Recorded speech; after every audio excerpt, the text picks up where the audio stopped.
Deion Sanders is officially going to be the next head football coach of the Colorado Buffaloes. That's right, the Colorado Buffaloes. Of all teams Coach Prime could have picked, that's the job he takes. Is it a good job for Coach Prime? Is it a good move for Colorado?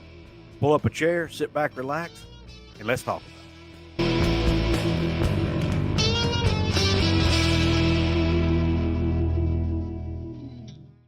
What is up, college sports fans, fellow members of Mountaineer Nation? This is Coos, and welcome into another edition of Coos' Corner.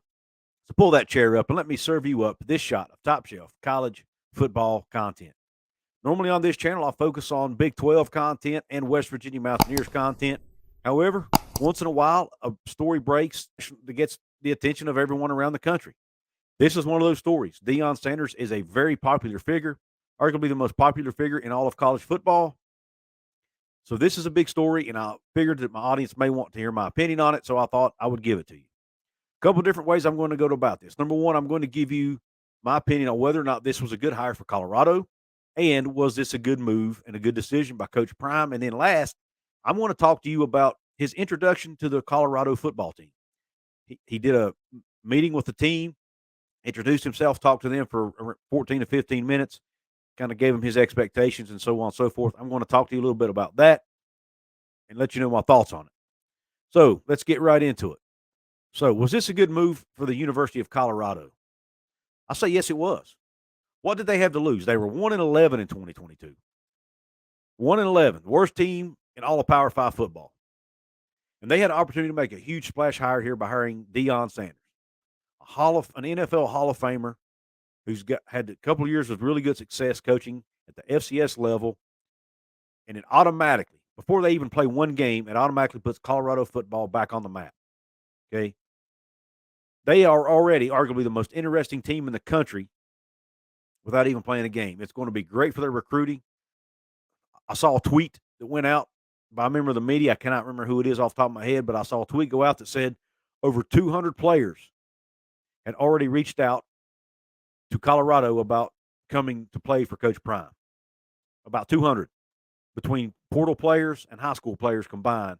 Within a 48-hour period, they'd had 200 players plus reach out to Colorado.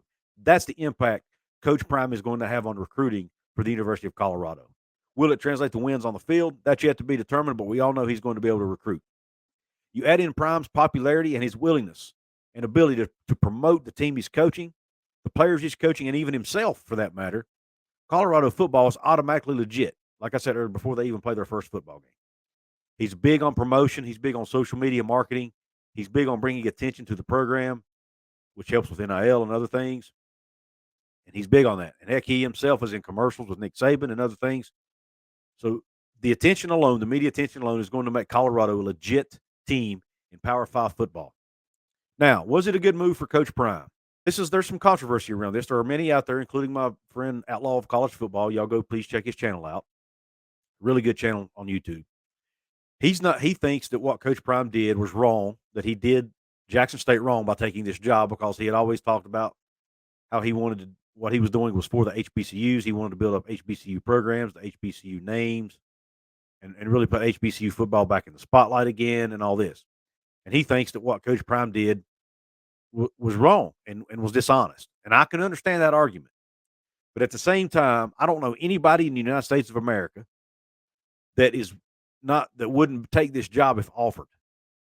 I mean, he's getting paid. My understanding is about $5.5 million per year. I haven't seen what he was making at Jackson State. From what I understand, it was less than $1 million a year. So he's like increasing his salary by 4 or 5 times. And I know he's already got a lot of money. But guys, let's face it. The more money you make, the more money you spend, the more money you want. That's just human nature.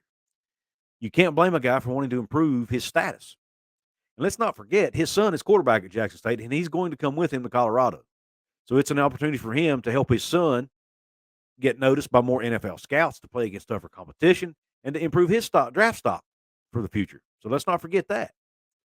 So that could also be playing a part in here too. So I don't blame Coach Prime at all for taking the job. I think anybody in America, when given the opportunity to take a better job in their same field, most people with that kind of a pay increase is probably going to do it. Now, There were other jobs out there he was in the running for. The Cincinnati job, the South Florida job. I say it's a lot better job than the South Florida job because South Florida's not a Power 5 program. And Coach Prime's the type of guy he's going to want to go big or go home. He doesn't want to settle for a group of 5 job. That's just my opinion. Cincinnati, yes, they will be a Power 5 school starting next season, but they don't have the recruiting opportunities that he would have in Colorado. Number one, they're close. He's got the Denver market he can recruit from. He's close enough to where he can probably get a lot of players out of the LA market, which is one of the most fertile markets in the country when it comes to producing high school players. So he'll be able to reach into that market. Just a much wider recruiting base. And then don't forget, Cincinnati has to compete with Ohio State for players too, which definitely doesn't help. Whereas in Colorado, he's competing with Colorado State for in-state talent. So he's automatically going to have that advantage.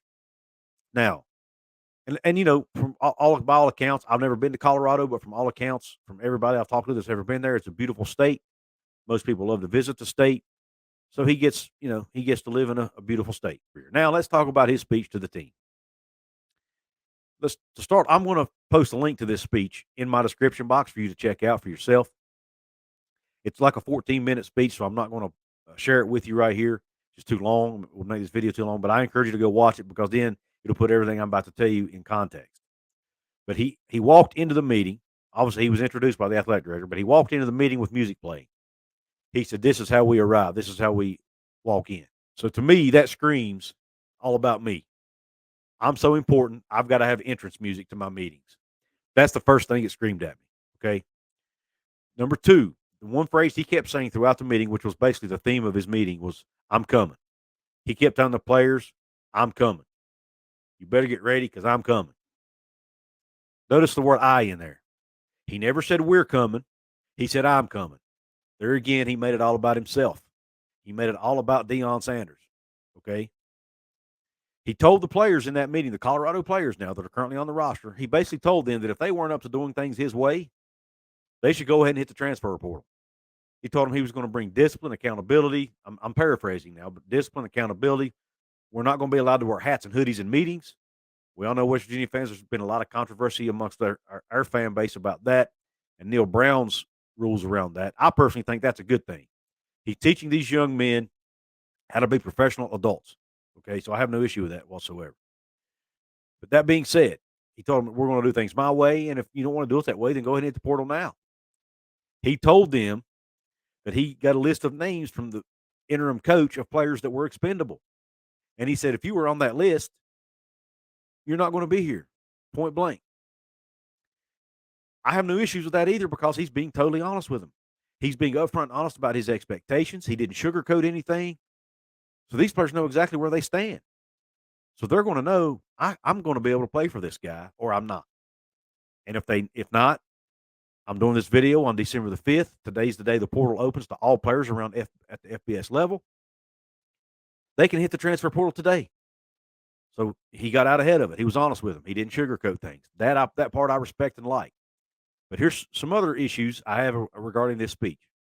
He told the players in that room that some of the positions were already accounted for, basically, because he was bringing some of his luggage with him, talking about other players from Jackson State. His son, Shedeur Sanders, was in the room with him during this speech. He told them that Shedeur was going to be their quarterback.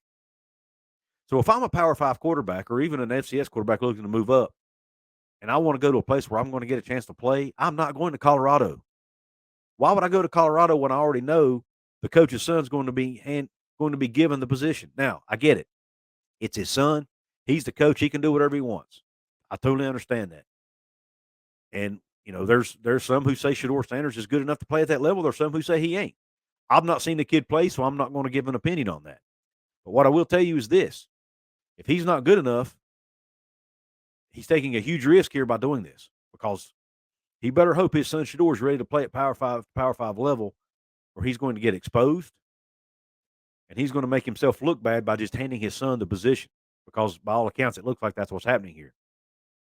And not only did he say the quarterback was there, he said, I'm going to bring about 10 more players with him and they're all going to be dogs and they're all going to be ready to take your spot. Now, that part I don't really have an issue with because, like I said, he was open and honest with them.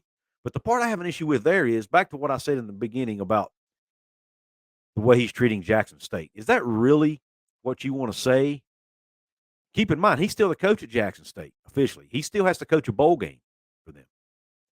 Why would you make that statement to the team about the team you're leaving, basically saying, "Yeah, I'm coming and I'm taking all their players with me"? Now, there's part of that you appreciate because Lincoln Riley didn't do that. He's being open and honest about it, but at the same time, he shouldn't come out and say it openly like that. Basically saying, "Yeah, I'm going to screw the team I'm leaving to help you out, to help this team." We all know that's going to happen already, but for him to openly say that in that meeting, it's fine. But I just didn't feel like that was appropriate for him to make that comment when he still has a game to coach at Jackson State. So, the negatives of the meeting. I don't like the big ego of Deion Sanders. He made it all about himself, the entrance music, the I'm coming, that I'm bringing my luggage with me, all this. He made it all about him. And that I don't like. It's egotistical, it's cocky, and I just don't like it. I don't like the fact that he's, the comment he made about bringing all the players from JSU, a school he claimed that it was his mission to help out. Now, the positives, I have no problem with him being totally open and honest about his plans for the program and the work ethic he demands. I actually admire that and respect that. He's going to teach these guys to be professionals. He's going to teach them to be good young men. He's going to make them perform in the classroom, all that. He'll get them ready for the NFL. He even made a statement. Here we're going to focus on the NFL, not NIL. So he wants to get these young men ready to play at the next level. I respect that. And I respect the fact he didn't sugarcoat anything. But I think he could have done it without being so egotistical and so cocky and talking about himself all the time. That part I have an issue with. So tone down the ego Deion a little bit and go coach football. Now, as a West Virginia fan, would I have liked to seen Deion Sanders at West Virginia despite this ego? Absolutely. Because can you imagine the recruits we could get to Morgantown if Deion Sanders were our coach? So I'm not saying this to throw hate at Deion. We all have character flaws. His just happens to be his ego's a little too big. But that doesn't mean he's not going to be a great football coach. And it doesn't mean he's not going to get great recruits to Colorado. And he's probably going to have Colorado competing in the Big 12 strictly because of the talent he's going to be able to get on that team. Now, his X's and O's could put him over the top if he's good at that part of it. But just his motivation, his ability to motivate, and his ability to bring in talent alone is going to be enough to improve that program tremendously. So, is it a good hire for Colorado? Absolutely. Was it a good move for Coach Prime to take that job? Absolutely. He can put his footprints all over that program, take a program that is in the toilet right now, that has great tradition, have won national championships, get them back to the top of the mountain, compete for Pac-12 championships, and who knows, maybe even a college football playoff championship in the very near future. With that being said, Cougars Corner family, I ask that you please let me know in the comment section what you think about Deion Sanders going to Colorado. Do you think it was a good hire for the school and for him? Also, guys, if you're a Cougars Corner channel member, I've decided to do a Capital One Bowl Mania contest for my channel members. If you are a Country Roads level member, you get one entry into the contest. If you're a Mountaineer Maniac level member, you get 2 entries into the contest.